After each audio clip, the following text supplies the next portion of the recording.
upon you, dear friend. Wherever you are, however your journey has brought you here today, I want you to know that your presence is honored. Take a deep breath and allow yourself to settle into this moment, just as it is. You see, I was not always a monk. I spent nearly 40 years as a professor of philosophy, surrounded by books, questions, and bright young minds. But as the seasons passed and the pages of my life turned, something inside began to whisper, a gentle, persistent call to slow down, to turn inward, and to listen. And so I left the classroom behind and stepped into the monastery. What I found there was not silence, but depth. Not escape, but truth. Today, I want to share with you the truths I've discovered, not from scriptures alone, but from living, aging, grieving, laughing, and sitting quietly with my own soul. Let's begin with this. Time is the greatest teacher. You don't realize how much time you've been given until you begin to see how little of it remains. When I was younger, I treated time like a currency I could endlessly spend. I filled it with deadlines and lectures, with achievements and awards. But what I didn't realize was that I was trading presence for productivity. My dear elders watching this, you too have walked a long path. Perhaps you feel the weight of years behind you. But know this, your time is not behind you. It is right now. This moment, right here, still sacred, still yours. I remember an elderly woman in one of my final university classes. She had returned to complete her degree in her 70s. I once asked her, "Why now?" She smiled and said, "Because I finally stopped waiting for the right time." That, I think, is the essence of wisdom. Realizing the right time is whenever you choose to be fully present.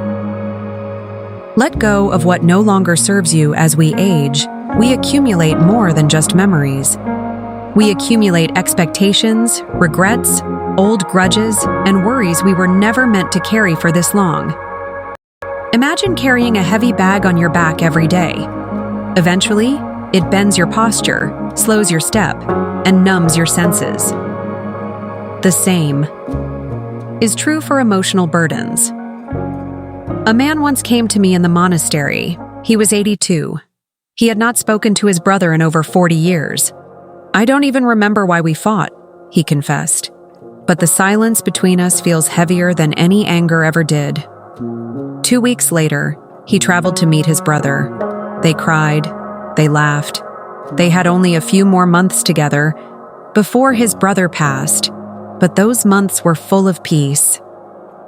We must remember, forgiveness is not about the other person. It is about freeing ourselves from the prison of the past. Stillness is a superpower in the monastery. We sit for hours. Just sitting, not planning, not scrolling, just being. At first, it feels like nothing, but over time, stillness begins to speak. In a world that idolizes noise, stillness is rebellion. And for older adults, especially those in retirement or solitude, stillness is not an absence, but an invitation. An invitation to listen, to observe, to feel again. Even sitting with your morning tea in silence can be a form of prayer. One of my favorite quotes is, "Do not just do something, sit there." Because when you sit long enough, you begin to see clearly what matters and what never did.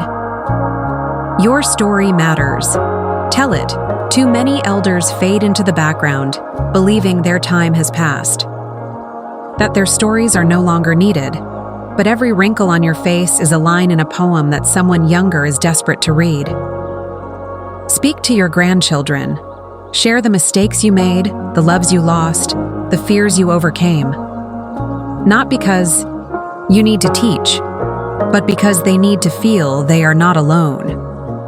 When I became a monk, many of my younger students visited me in secret.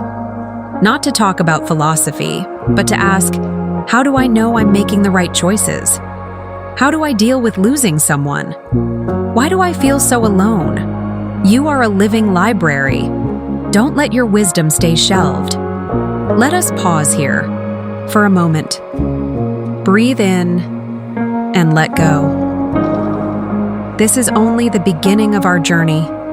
In the next part, we'll talk about grief, legacy, and how to live fully, even as the years grow quiet. Remember, no matter your age, your heart can still blossom.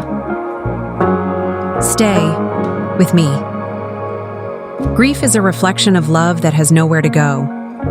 Many of us in our later years know grief intimately.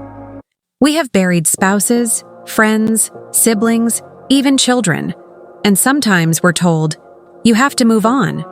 But what they don't realize is, we're not trying to hold on to pain, we're holding on to love. I want to tell you a story. A man in his 70s came to me after losing his wife of 48 years. He asked, "How do I stop this ache in my chest?" I told him gently, "You don't. You learn to sit beside it. You let it teach you how deep your love went." Grief doesn't mean we are broken. It means we dared to love fully. And as long as you speak their name, share their stories, laugh at their jokes, they are never truly gone. You are not what you can do, you are what you are. In youth, our value is often measured by how much we produce, the job title, the accomplishments, the roles we play, parent, worker, provider. But in later life, when many of those roles fall away, some feel invisible, forgotten. Let me say this clearly. You are not your usefulness. You are not your productivity. You are not your past mistakes. You are not your age. You are presence. You are being. A flower does not bloom for utility. It blooms because that is what it was born to do. And even in the autumn of its life, it is still beautiful. You too are beautiful in your being. Let your worth come from your existence, not your doing. Legacy is not what you leave behind. It's what you pass on while you're here. When people hear the word legacy, they often think of wealth, property, or achievements. But the true legacy is emotional, spiritual. It's in the way you make others feel, in the wisdom you whisper into the hearts of your children, in the forgiveness you give, the peace you sow, the values you embody quietly each day. One of the elders in our monastery used to say, "You plant trees not for shade you will sit under, but for those who come after." Think of this. What seeds are you planting with your presence? Even your smallest acts of kindness ripple beyond what you can see. Make peace before the curtain closes. We all know, deep down, that nothing here lasts. The body changes, the breath slows, the days grow quieter. But death, you see, is not the end. It is a return. And what matters most in that return is not how long we lived, but how well we lived. So if there are words you've been meaning to say them. If there is someone you've been meaning to forgive, do it now. If there's a story you've been waiting to tell it. Do not wait for the right moment. This is the moment. When you close your eyes one final time, let it be without regret. Let it be with a smile. Let it be with peace. This leaf was once green and full of life. It gave shade. It danced in the wind. And now, it rests. But it was no less sacred in this stage of its journey. So too with you. You are not fading. You are transforming. You are returning to stillness. And that, dear soul, is holy. Final thoughts. Let me leave you with this final reflection. Every morning, I rise before the sun. I light a small candle, and I whisper these words to myself. I am still here. I am still breathing. I still have time to love. You, dear viewer, still have time. Time to laugh. Time to rest. Time to forgive. Time to create. Time to simply be. Do not rush. Do not fear. You are not behind. You are exactly where you are meant to be. He bows slowly, hands folded. Thank you for walking with me on this journey today. If this brought you even a drop of peace, let that peace ripple outward.